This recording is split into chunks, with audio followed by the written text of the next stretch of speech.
¿Cómo están? Muy buenas noches, es viernes, es 10 de mayo, les damos la bienvenida, como cada noche de viernes, como cuando nos asomamos a los fines de semana aquí a la tertulia de la 8 Palencia. Esta noche nos acompañan David Frechilla, muy buenas noches, ¿cómo está? Buenas noches y encantado de estar aquí en la televisión de todos los palentinos. ¿Qué tal lleva el día de la marmota electoral? Hemos vuelto a comenzar esa carrera. Muy largo, porque ayer empezábamos, bueno, el turno de mañana, luego el de tarde, pero es que también estábamos hasta la 1:30 y en mi caso, por ejemplo, y en el de algún que otro compañero, pues a las 7 ya estábamos arriba. Es cierto, las elecciones municipales son más intensas que las generales a nivel provincial. Pero al fin y al cabo somos el sector. Fernando Hermoso, muy buenas noches, junto a los políticos que lo vivimos de una manera más cercana. Sí, la verdad, yo ya no lo vivo tan intensamente como hace años, pero sí. ¿Lo extraña, Fernando? ¿Lo echa de menos cuando...? La verdad es que no. Yo le decía a David hace un rato, y claro, estas elecciones son más de periodismo de trinchera, de estar ahí enfrente de los políticos y casi hasta pegarse con ellos muchas veces, ¿no? Por unas declaraciones. Pero esto es, David, hasta el día 26. El 27 recuento, pactos... Y que al final en la profesión estás en el día a día cubriendo ruedas de prensa y al final es como estar en una cadena, es un poco monótono. A mí días como el de ayer, el de la pega de carteles, me gusta porque son diferentes. Aunque sí que es cierto que ayer por diferentes motivos se ha quedado un poco descafeinado, porque esperemos que no perdamos la costumbre de celebrar siempre la pega de carteles. Le gusta tanto que creo que el partido de los periodistas pegaron un cartel, le vi en Facebook pegando una octavilla, ¿no? Oye, pues desde aquí un impulso a su creación, igual le vemos en los próximos comicios de cabeza de cartel. Javier Donis, muy buenas noches. Hola, buenas noches. ¿Usted cómo vive las elecciones? Pues tranquilo, como siempre.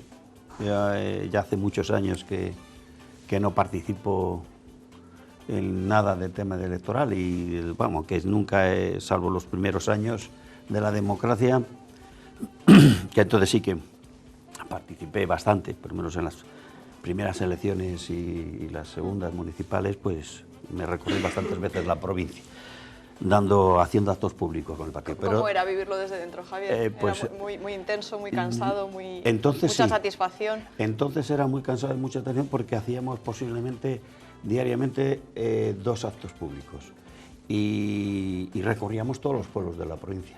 Entonces 2 actos públicos había que hacerles y bueno, ponemos las distancias y pues, insisto, íbamos a todos los pueblos a pegar carteles. No había redes sociales, había que darse a conocer sí o sí. Íbamos a pegar carteles, a hacer megafonía y a hacer los actos.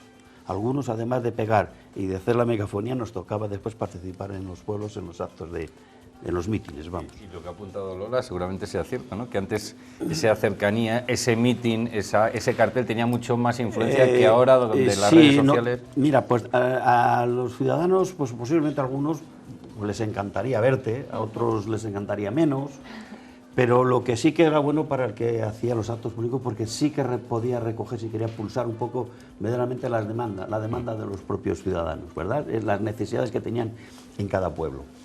Que yo creo que eso ahora pues se pierde, o se ha perdido. Ese concepto.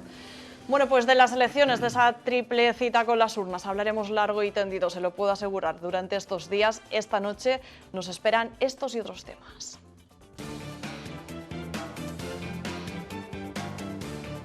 El paro ha bajado en Palencia, lo hace con respecto a hace un mes y con respecto a hace un año. A punto estamos de rebajar la barrera de los 9.000 desempleados.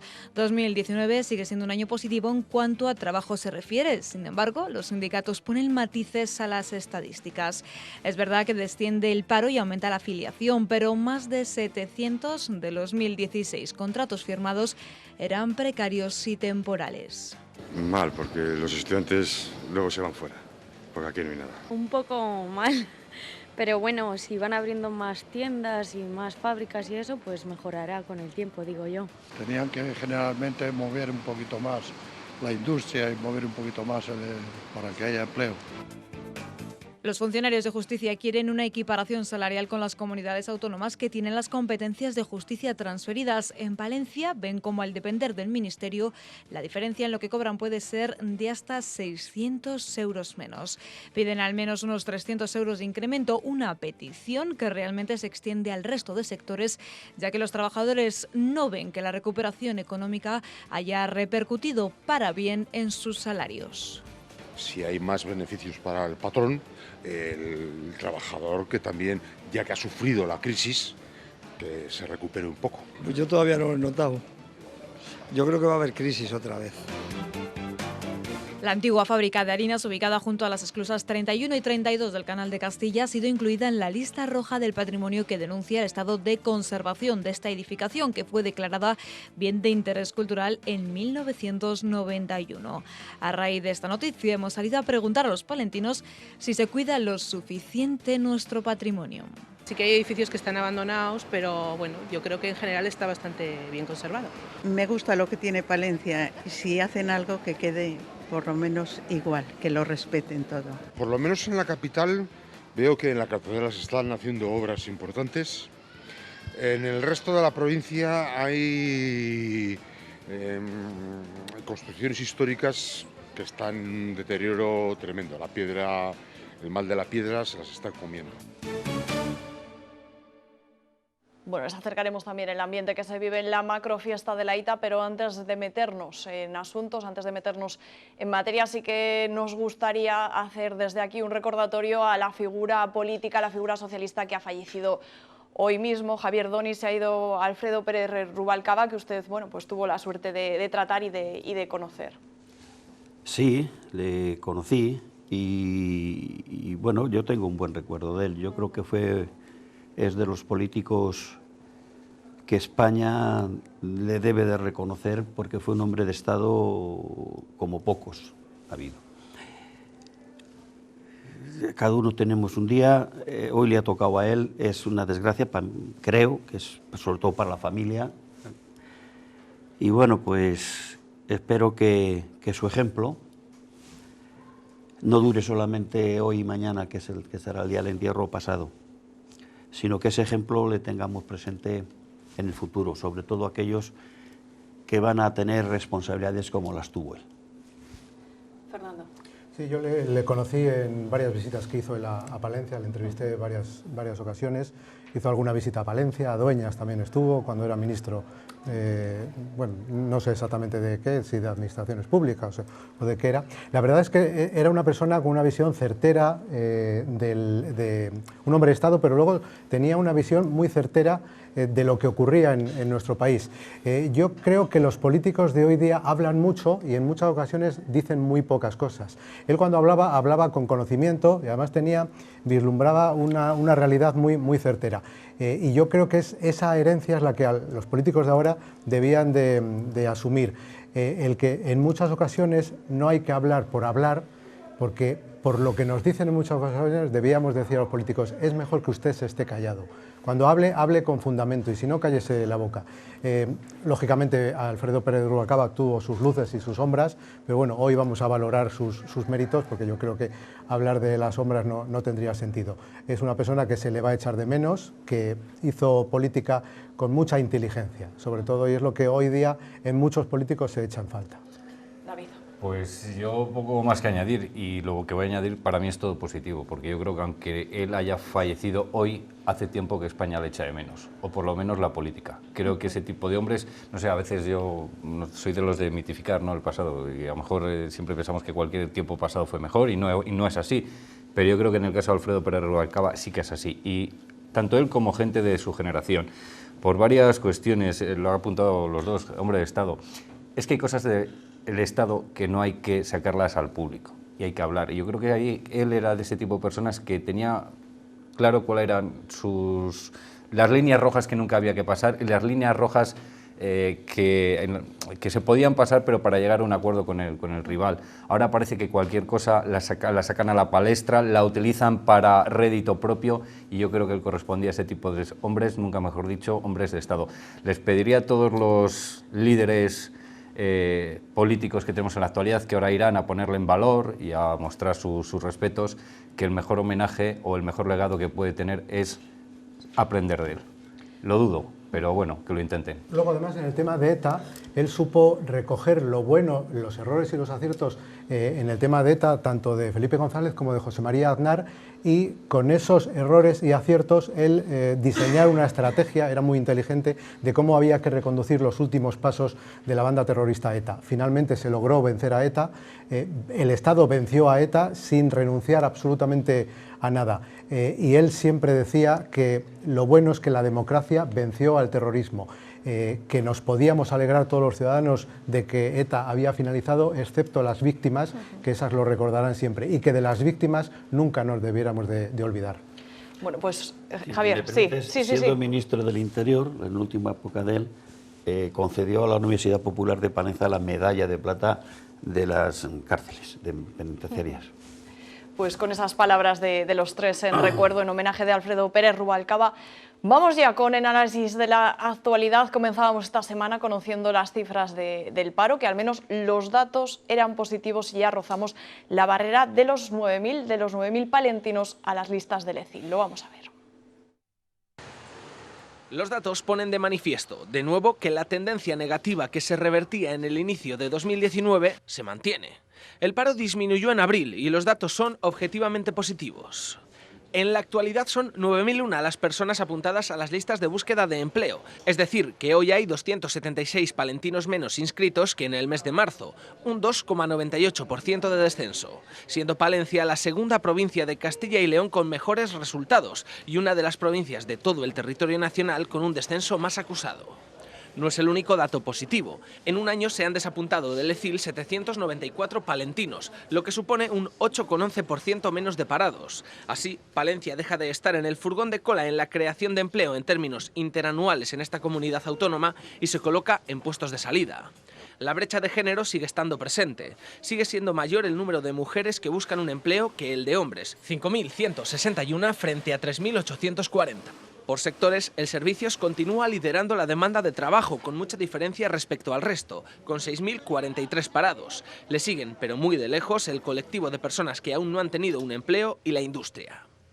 Con respecto a la afiliación a la Seguridad Social, con respecto a hace un año, tan solo creció en un 0,35%, con el alta de 227 personas. El número total de cotizantes es de 63.903. Nada, he tenido entrevistas y eso, pero nada. Te llaman unos días, 3 días, 4 días. Si no lo quiere la empresa no te vuelve a llamar. Me hicieron el contrato y luego en el día me echaron. A mi hermano y a mí nos echaron en el mismo día después de que nos habían hecho ya el contrato de periodo de prueba. Ahora realmente se está moviendo más por medio de las ETT. Te dan trabajo por un día, 2 horas, es lo que se está moviendo más. Bastante complicado. Demasiado, pero bueno, hay que esperar. Bueno, unos datos objetivamente positivos que contrastan con lo que nos encontrábamos en las palabras de las personas que iban a las oficinas del ECIL.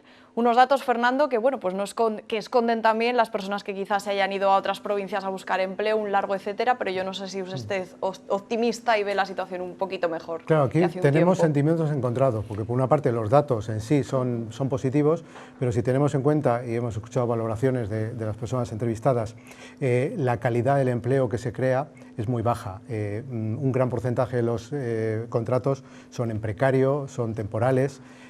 Pero bueno, siempre que haya gente ganando dinero, la economía, no hay otro secreto, se va a reactivar de esa manera. Son datos positivos. Lo que siempre ocurre en Palencia, hablándolo con mucha gente, no sé a qué obedecerá, igual Javier luego nos lo puede explicar, la crisis llega unos meses, incluso un par de años después que en el resto de España, y salimos de la crisis unos años después. Es decir, que cuando ya en el resto de España comienza a haber datos macroeconómicos que demuestran o nos anuncian que va a venir otra nueva crisis, otro pequeño bajón, sin embargo en Palencia estamos remontando. Este remontar de Palencia es el que han remontado el resto de provincias hace unos meses, un año, y nosotros tendremos la crisis que ahora España va a padecer próxima, la sufriremos dentro de año y medio, 2 años. Aquí todo llega tarde y salimos más tarde, pero bueno, en cualquier caso los datos son positivos. Siempre en Palencia se ha hablado de una barrera psicológica de los 10.000 parados. Afortunadamente ya tenemos 9.001, es decir, que estamos viendo los 8.000 y pico. Contrasta mucho con hace algunos años, que en Palencia en los años de crisis, yo creo que hemos llegado a tener cerca de los 15.000, 14, 13.000 desempleados, que era una cifra verdaderamente inasumible. Desde ese punto de vista vamos a alegrarlo, pero sí sería positivo que cuando se negocien los convenios colectivos se haga un esfuerzo por parte de la patronal para que aquí tenemos que salir todos arrimando el hombro. Y no puede ser siempre los perjudicados la clase trabajadora y el colectivo potente, fuerte, que es el que además tiene que tirar de la economía, no haga los esfuerzos requeridos que sin embargo sí nos han penalizado en época de crisis. Ahora que ellos pueden tirar del carro, caramba, que tiren del carro, ¿no? Los empresarios. Javier. Para mí son malos. Son datos muy malos. Si cogemos los datos de hace 12 años y les medimos con los de ahora, venimos durante los 12 años diciendo siempre lo mismo. Este mes decimos que ha bajado el paro, en octubre diremos que ha subido y volvemos a los 10.000, y seguiremos diciendo que son los contratos basura, y seguiremos diciendo que las mujeres no encuentran puestos de trabajo, que los jóvenes tampoco y que se van. Lo mismo, llevamos diciendo lo mismo. Yo creo que en los últimos 12 años los datos son iguales. O 20. O 20. Iguales, no ha cambiado. Lo que pasa es que hemos entrado en en una conformidad mala, terrible para mi punto de vista. Esto lo damos ya como que es algo lógico, normal, que va a suceder siempre en Palencia. Y además no somos capaces de analizar, decir, bueno, ¿qué pasa? Que esto es que viene un avión por arriba y nos dejan esos datos, esa situación en Palencia. No analizamos, hombre, alguien será responsable de estos datos. Alguno será responsable. Y yo digo que las administraciones tienen parte de responsabilidad. Primero, la administración central ya va tarde de quitar la reforma laboral. La reforma laboral es consecuencia de muchas de las consecuencias que tenemos hoy de estos tipos de contratos. Las comunidades autónomas, hombre, yo no digo que sea que las que tengan que generar solo el empleo, pero sí tomar medidas que propicie asentamientos de empresas, consolidación de empleo y además que el dinero público vaya para el empleo de verdad. Para el empleo de verdad, el que después se queda también con el tiempo. Y lo mismo te pasa con los ayuntamientos o las administraciones que deben de crear condiciones. Mañana quiere venir una empresa aquí de tamaño medio y no se puede instalar en Palencia porque no tiene sitio, por ejemplo. Pues esas cosas son las que hay que solucionar, por si acaso. Y después buscar a las empresas, claro. Por eso digo que tienen su parte de responsabilidad y su parte de culpa. Y hay que apuntarles y decírselo. Pero hay otras partes que también tienen mucha culpa, que son los empresarios, que son los que usan ese tipo de contratos, son los que están usando esa reforma laboral para tener este mercado laboral.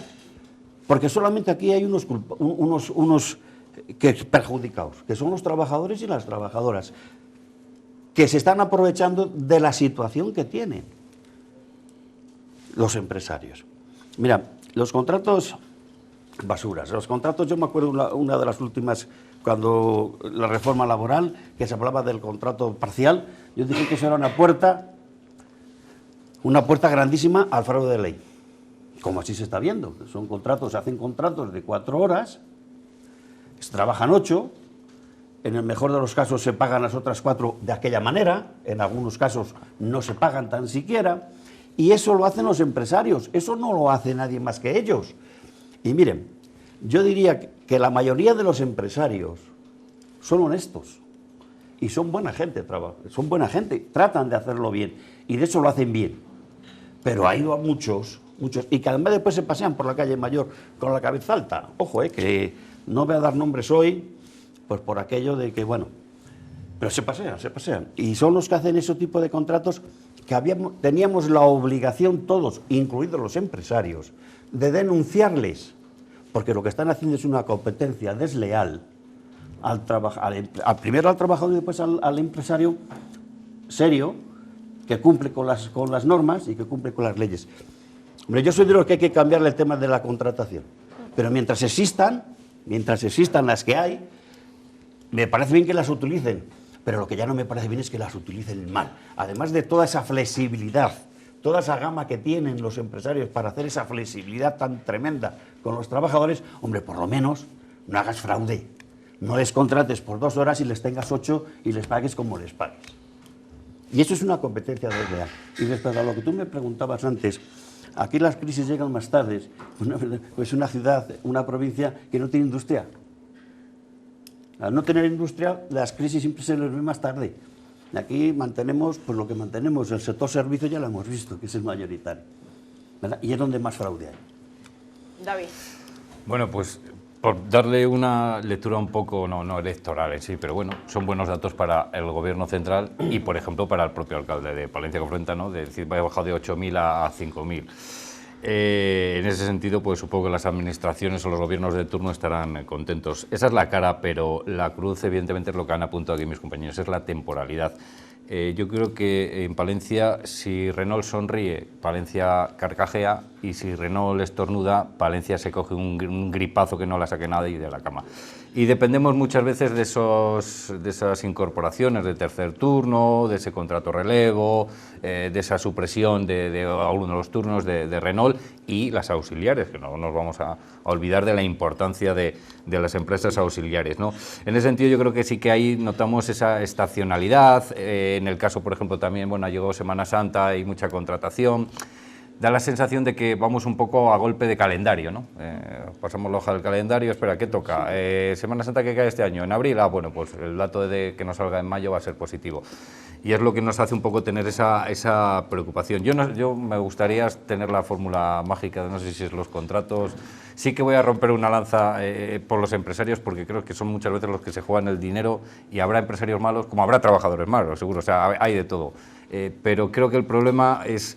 En Palencia a veces es de que, mira, hay una cosa muy interesante ahora, por lo menos para mí, la Feria de Empleo y Emprendimiento, donde particularmente creo que hay empresas y les están diciendo a los chavales qué oportunidades o qué es lo que saben hacer ellos o qué es lo que deben de estudiar para poder trabajar. Y eso sí que me gustaría, pues, que en Palencia tuviéramos claro qué es lo que somos para ver cuáles son las posibilidades de nuestros jóvenes a la hora de estudiar, porque a lo mejor formamos muchos abogados y resulta que en Palencia no tenemos esa necesidad. A lo mejor tenemos una necesidad de que la gente se dé cuenta que hay unas FPs muy interesantes para poderse incorporar al mercado de trabajo.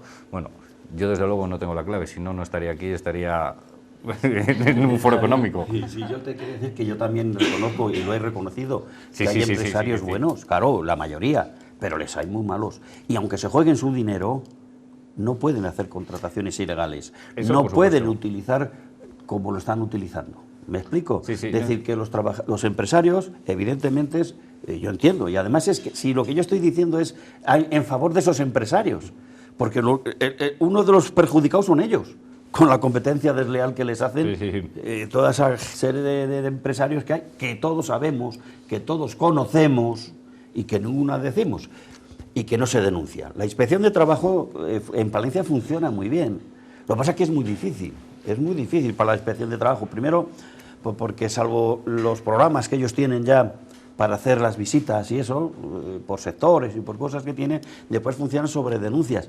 Y hoy las denuncias es muy difícil, es que los trabajadores, ¿sabes?, denuncian cuando se les ha acabado el contrato, cuando les han echado, cuando ya no se puede hacer nada, por miedo, ¿sabes? Entonces esas personas que hay que denunciarlas y al empresario que no es bueno, aunque se juegue su dinero, hay que apartarle, porque eso es una lacra para todos, incluido para el propio empresario, que yo creo que yo hablo con muchos empresarios también, que yo creo que funcionan bien, que tienen sus contrataciones y lo hacen todo, lo tratan de hacerlo lo mejor posible y lo hacen bien, que muchas veces están hartos de esa competencia desleal. Y te iba a hacer una pregunta, Javier, si me permites, Lola. Porque hablabas un poco del tema de la derogación de la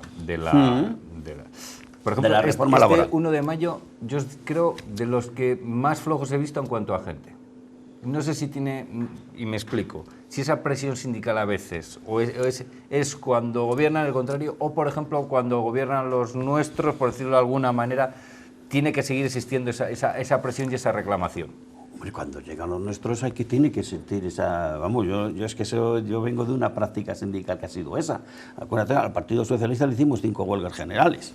O sea, que fíjate, sí, a mí eso no me preocupa. Por ejemplo, claro que no sé si es porque hizo muy bueno, pero no noté esa... Mira, pues, sin embargo, yo participé de una manifestación en Asturias, ¿verdad?, lloviendo a cántaros con 18.000 personas. Estuve en Mieres. haciendo estuve en la manifestación porque fui a ver a unos amigos y ya estuve allí, me pasé allí, ¿verdad? Lo que sí es cierto es que la celebración del 1 de mayo no es lo mismo ahora que hace 20 años, por ejemplo. Yo creo que había mucha más contundencia hace 20 años, salía mucha más masa laboral a la calle, reivindicando. También era una época muy convulsa, muy conflictiva, con la fábrica de armas, los conflictos derivados.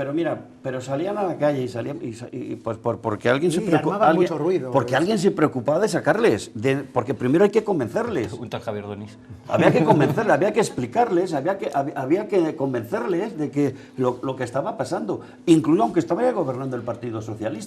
Hablaban antes los tertulianos de la pasada concentración del 1 de mayo. Sí que es verdad que llevamos una temporada que, multitudinarias o no, hay concentraciones de distintos sectores que reclaman en estos momentos recuperar los derechos perdidos durante la crisis, o, como es el caso de los trabajadores de justicia, que se equiparen sus sueldos. ¿Por qué? Ellos dependen del Ministerio de Justicia, pero aseguran que en otras comunidades esos mismos trabajadores, haciendo la misma labor exactamente y dependiendo de sus administraciones regionales, pueden llegar a cobrar hasta 600 o 700 euros más.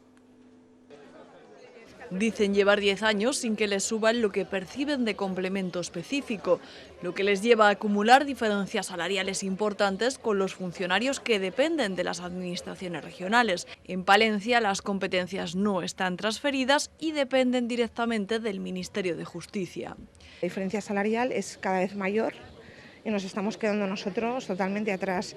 Hubo una mesa con el secretario de Estado el día 22 de marzo y desde ahí hemos sido súper insistentes pidiendo una negociación en cuanto a retribuciones y no hay manera. Piden al menos una subida de... Una media de 320 euros mensuales en el complemento específico. Todos los funcionarios deseamos el mismo trabajo y estamos cobrando unas diferencias salariales terribles. En Navarra cobra hasta 700 euros más mensuales. Y denuncian que ese dinero que les aseguran no tener sí que lo han utilizado para incrementar el sueldo de jueces y fiscales. Mientras a nosotros nos dicen que no hay dinero, que es una de las cosas que dicen que para jueces y fiscales sí que han podido subirles sin ningún problema. Entonces, lo que no entendemos es que llevemos prácticamente un año intentando negociar con ellos y te dan largas y hacen caso omiso. Tras esta concentración convocada por comisiones obreras, CSIC, STAG y UGT, no descartan ir a la huelga indefinida, algo que ya están consultando a los trabajadores.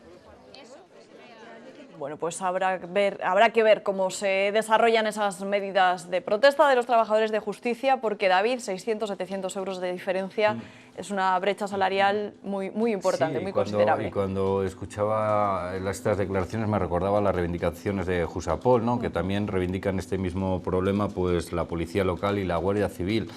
Bueno, este es un poco el estado de las autonomías, que para mí es necesario, pero que seguramente sea mejorable, ¿no? Porque también tengo la sensación que a veces cuestiones de este tipo hacen que hablemos de esa España vaciada, y me explico. Que la gente, bueno, pues busque otros lares, otras comunidades donde sea más atractivo económicamente poderse sacar una plaza, poder optar a un trabajo, que quedarse en nuestra tierra, donde vemos que las diferencias económicas pues son bastante importantes. Esperemos, les deseamos que obtengan una solución, pero como decía el otro, que se pongan a la cola, porque creo que son muchos los colectivos, ya te digo, Policía Nacional, Guardia Civil, incluso un día escuchaba que los maestros también decían que, bueno, que hay diferencias entre unas comunidades a otras.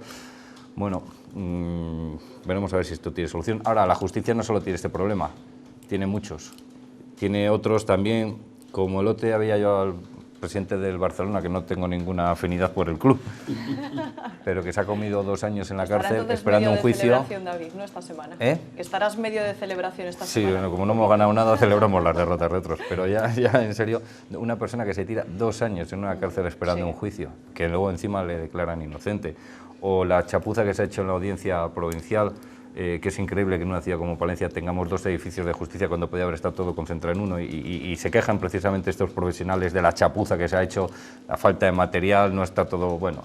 En definitiva, son muchos los problemas para algo tan fundamental en un Estado democrático como la justicia. Fernando. Claro, yo creo que no podemos comparar unas comunidades con otras en función de si tienen o no transferidas las competencias. Las reglas del juego aquí son diferentes que en otra comunidad que sí tenga transferidas las competencias, por lo tanto no podemos equiparar los sueldos de uno a los sueldos de otro, porque la negociación se ha hecho completamente diferente, es decir, estamos bajo unas reglas completamente diferentes. Ahora, lo deseable sí sería que todos cobraran bajo un mismo baremo, pero esas no son, tristemente o no son las condiciones. Entonces, entiendo que no nos podemos quejar porque las condiciones son estas. Si usted piensa que en Navarra tristemente son estas, ojalá no lo fueran y fueran todas, pues más o menos estuvieran bien sopesadas bajo un mismo baremo. Pero si usted cree que cobran mucho más en Navarra, bueno, pues usted tiene toda la libertad para irse a trabajar a Navarra, como en otros colectivos, que lo que tú decías antes, hay una despoblación aquí porque muchas personas van buscando una vida mejor, mejores sueldos y se van a otras comunidades. Aquí la situación es esa y por lo tanto no podemos equiparar. Que lo deseable sería, como en este colectivo, como en otros también, la policía, la Guardia Civil, que en toda España se cobren sueldos similares porque el trabajo también es similar, sería lo deseable, pero tristemente no son esas las condiciones que motivan que unos sueldos sean diferentes aquí, en Navarra, en Canarias, etcétera, etcétera, ¿no? Javier, ¿usted cómo lo ve? Pues yo lo veo que es que en España se ha abierto un melón hace tiempo, con las diferencias de las comunidades autónomas, ¿no? Y el problema es que se ha hecho caso en algunos colectivos, como el colectivo de la policía, el colectivo de los jueces, de los fiscales, bueno, pues aquellos que tienen los médicos, esos que tienen esa posibilidad de presionar más y tal. Yo les llamaba de otra cosa, no lo voy a decir para que no se enfade nadie, pero yo soy partidario de que hay que revisar todo. Aquí no es un problema solo de los funcionarios de justicia, porque cobren menos los de justicia de aquí que los de Navarra. Es que aquí hay personal de la Junta de Castilla y León, por ejemplo, del sector de servicios, vamos, de lo que es la categoría profesional de servicios, que están ganando lo mismo que ganaban hace 12 años o 10 años. Entonces, yo no sé si se tienen que equiparar todos, pero sí hay que alguien tiene que parar esto, alguien tiene que sentarse y decir, a ver, ¿cómo están los salarios del personal que están trabajando para las administraciones? Pero desde el juez, desde el médico, desde el policía, hasta el personal que barre y limpia los colegios, los centros de residencias de ancianos, etcétera, etcétera, y equiparar un poco todos. No podemos ir equiparando solamente en función del grado de presión que tenga uno. O la fuerza de la comunidad autónoma. Si aquí el problema es la presión que puedan ejercer los colectivos. Hay colectivos que pueden ejercer una presión muy fuerte. Por ejemplo, los pilotos, fíjate qué presiones hacen. Pues claro, el personal de servicio posiblemente no tengan esa posibilidad, pero por eso no les podemos abandonar.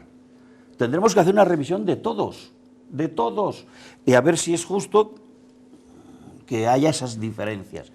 Y desde luego, nadie puede ir a la mesa de negociaciones de este tipo queriéndolos que se solucione de hoy para mañana, porque seguramente hará falta mucho dinero para esas cosas y seguramente habrá que echar mucha imaginación y escalonar en el tiempo para dar esa solución. Pero esa solución tiene que venir en algún momento, pero para todos,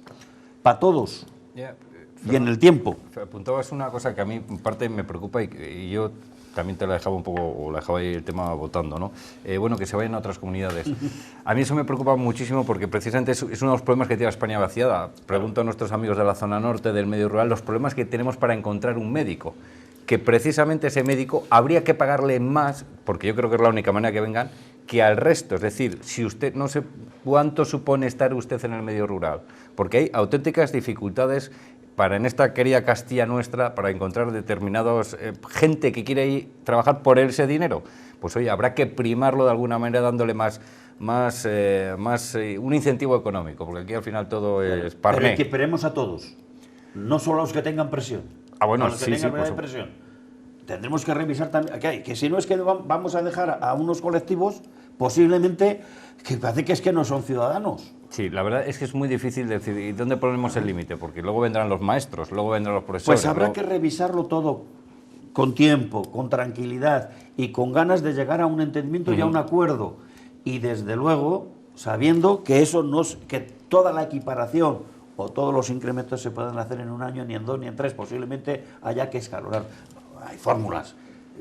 El tema es que alguien tendrá que tomar esa decisión, porque es que si no, aquí solamente va a poder vivir o va a tener un salario más o menos digno o más o menos razonable en función de la presión que puedan ejercer. Otra pregunta que se nos viene a la cabeza es si este es el momento idóneo de reclamar esas subidas. Tú has dicho que posiblemente se necesitará mucho dinero y seguramente se necesite mucho dinero. Con la situación de crisis que estamos ya, parece que sacando la cabeza...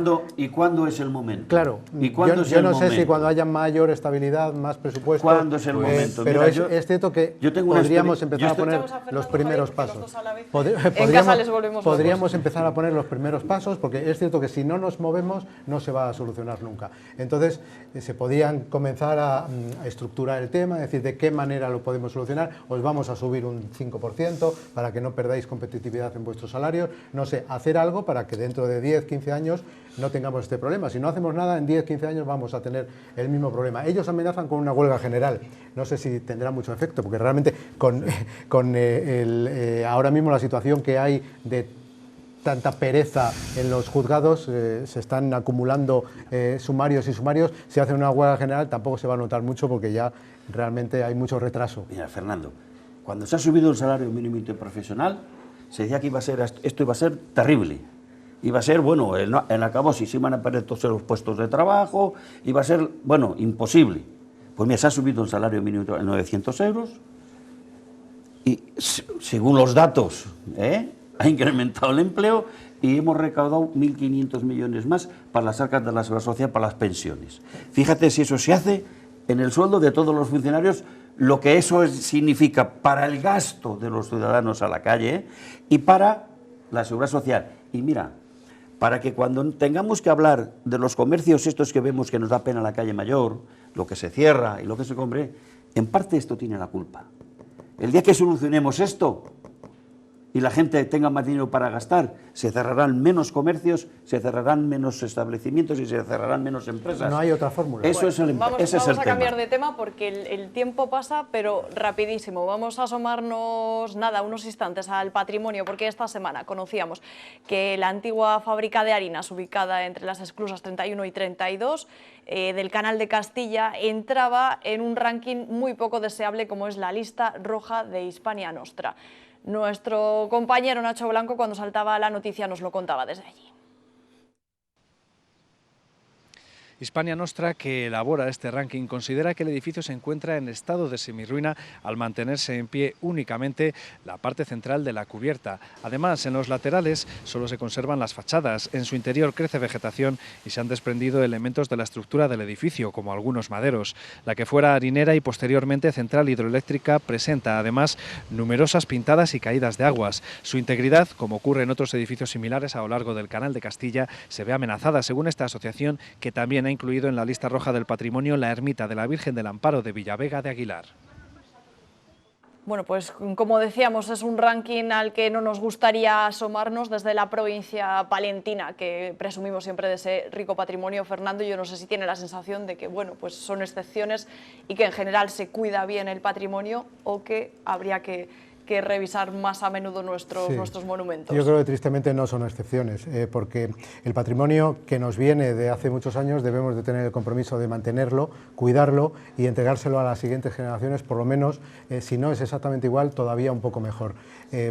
Hay muchas causas para este deterioro, son causas personales del turismo y los daños que ocasiona, o causas climatológicas, la contaminación, etcétera, etcétera. Pero sí, al final el problema se resuelve en lo monetario, en el económico. Si no hay dinero para que determinados monumentos, arte, como por ejemplo ahora este edificio, se van a caer las paredes, se van a caer los tejados y al final no va a haber compromiso o no va a haber dinero presupuestado para arreglarlo.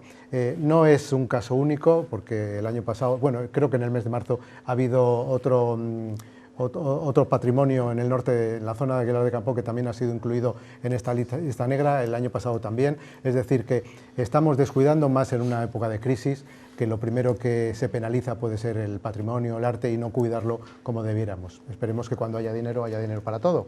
Yo creo que cuidamos bastante el patrimonio en Palencia. Y tenemos, por ejemplo, algo tan importante como la Fundación Santa María la Real, que es referente a nivel mundial. O sea, yo creo que lo que pasa es que tenemos un patrimonio ingente y a veces no se puede estar en todas las iglesias de todos los pueblos o en este tipo de edificaciones, que yo creo que la cuestión no pasa por rehabilitarlo, sino en darle un uso, porque yo creo que ahí es donde está la clave, no solo en rehabilitar las cosas, dejarlas ya y se han quedado, en darles un uso. Y a lo mejor tiene que entrar la iniciativa pública para reformar y luego la iniciativa privada para impulsar.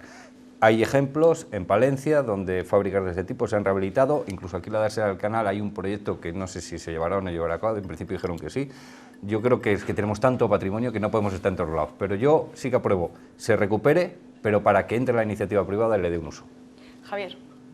Sí, bueno, yo estoy de acuerdo de lo que dice David, pero lo que pasa es que necesitaría bastante tiempo. Ese proyecto, en el año 83 ya se barajó en Palencia. Yo estuve visitando ese lugar con el entorno, con Rosa Manzano de Lima, con Alberto Cítores y con José Luis Laguía, que era el presidente de la Confederación Hidrográfica del Duero, y con las dos naves que hay en él, donde estaba el del agua, el Museo del Agua, pues para haber recuperado lo que es la T del Canal de Castilla, que un ramal llega hasta allí, de la T, para haber recuperado todo eso, bueno, sería largo ahora para explicarlo, pero me gustaría que algún día lo podría decir. Bueno, pues lo emplazamos para otra tertulia, Javier, que esté usted y le damos un poco más de relevancia a este asunto del patrimonio. De hecho, tuve que devolver las naves, pues estaban concedidas a la UGT por no sé, 25 o 40 años, por la Confederación, para hacer el proyecto que estaba hecho. Lo que pasa es que no iba al Museo del Agua, iba al Museo de las Mantas. De las mantas, bueno, pues con los telares Palencia nuevos. hubo mantas. Con los telares nuevos, viejos. Pues ojalá se recupere o se le dé algún uso a esa infraestructura que, como veíamos, está abandonada. Las 7 personas que estamos aquí en la tertulia, entre los visibles y los que no se ven, estamos aquí grabando porque hemos renunciado hoy a esta fiesta que vamos a ver a continuación. 10.000 jóvenes en la fiesta universitaria, para algunos macro botellón más importante de la región. Se extrema la vigilancia en la entrada, con colas interminables pese a los 15 carriles habilitados. No se puede entrar con vidrio y con ningún objeto punzante ni nada que pueda hacer daño, solo se puede meter plástico y los tapones de las botellas manda la ley quitarlos también. Este año se ha puesto especial atención en la identificación, evitar que entren menores con documentos falsificados. Hay hasta 60 integrantes en el equipo contratado. Sospechosos en cuanto a la edad, que no lleguen y demás, o a un carnet que le falte algo, que esté algo manipulado, pasarles a ellos para que ellos verifiquen si eso no es auténtico o tiene o no la edad. Vigilancia en el suelo y en el aire, y un hospital de campaña para atender posibles incidencias, de momento de carácter leve. Pues al final de la tarde, pues ya sabes, bebida y demás. Porque en ocasiones los excesos tienen consecuencias. En ITA fundamentalmente se baila y se bebe. Pues he traído para beber, para comer y ganas. Una fiesta, una botellón, no tiene mucho más. Sí, es para eso, para beber y todo eso, y pasárselo bien, sobre todo pasárselo bien. Aún así hay margen para la concienciación sobre la violencia machista y las drogas. Bueno, pues la famosa fiesta de ITA, David, ¿hace cuántos años que no participa activamente? Pues mira, yo cuando se hacía antaño en la Yutera, en los inicios yo participaba en ellas y porque me gustaba mucho. Y sí que es cierto ¿Cómo lo valora ahora? Que esta nueva etapa tuvo sus momentos al principio un poco de descontrol, pero yo me quito el sombrero, porque decimos que los jóvenes nunca hacen nada, que lo quieren todo hecho. Esta fiesta la organizan los jóvenes, la organización, y yo creo que está llegando a niveles de profesionalidad muy interesantes. A mí yo me lo admiro, hoy me daba envidia de no poder tener menos años, dice la gente, bebe, evidentemente, no está, con esto no quiere decir que la gente llegue allí y estés fomentando el consumo desmesurado de alcohol, pero lo que estás fomentando es una diversión, un compartir, un responsabilizarse, porque la gente que hace esto son chavales jóvenes, que se están ahí involucrando en organizar cosas. A veces me sorprende también un poco la sociedad, ¿no? O yo mismo, ¿no? Cuando no te gusta algo, decía gente, a ver si les hace malo, a ver si yo, a ver si no. Pues si no te gusta, no vayas. Pero qué manía con, oye, pues dejad a los chavales que disfruten moderadamente, todo dicho y metido en un contexto. También quiero dejar una cosa clara. Hombre, no podemos poner a esto como uno de los puntales de la cultura y la dinamización de Palencia, porque no es así, porque la gran parte de este público no pisa Palencia, va allí y se vuelve. La gran parte ni tan siquiera compra en Palencia el alcohol o las bebidas o el refresco, los chasquis que se compren, lo trae directamente desde su provincia. Entonces, hay que diferenciar. Yo estoy muy a favor, pero tampoco hay que ponerlo como uno de los puntales del turismo palentino. Vamos a darles la palabra a Fernando y a Javier porque estamos ya fuera de tiempo. Bueno, pues yo desear que la gente se divierta. Es cierto que este acontecimiento con el paso de los años ha ido consiguiendo una fuerza importante. Tal vez ahora mismo sea la fiesta de estas características más importante que se celebra en la comunidad de Castilla y León, y tiene visos de progresar y de hacerse un hueco todavía mucho más grande. Deseo que salga todo bien, que la gente se divierta y que no haya incidentes. Parece que hay empresas, hay personal privado, la policía ha hecho filtros para que pues no se metan drogas, etcétera, etcétera. Es decir, que se está atajando bien, incluso las colas que esta mañana había han sido superiores a las del año pasado, porque parece que hay filtros y controles que exigen que la gente vaya entrando con más detenimiento, y bueno, que no haya incidentes, que no haya las personas jóvenes o no haya agresiones, es decir, que todo discurra y la gente sobre todo que se divierta. Javier. A mí me da mucha pena no poder participar. Oye, no, pues planteárnoslo para el año que viene. Se nos ha pasado el tiempo ya. Se nos ha pasado el tiempo. A mí me parece fenómeno que los jóvenes tengan este momento y que lo sepan aprovechar para divertirse sanamente y bien. Y nada más. Pues Javier, Fernando, David, que disfruten del fin de semana. Muchísimas gracias de nuevo por estar aquí esta noche. Muchas gracias. Y a todos ustedes, muchísimas gracias por su atención, por acompañarnos, que disfruten del fin de semana. Volvemos, ya saben, la semana que viene.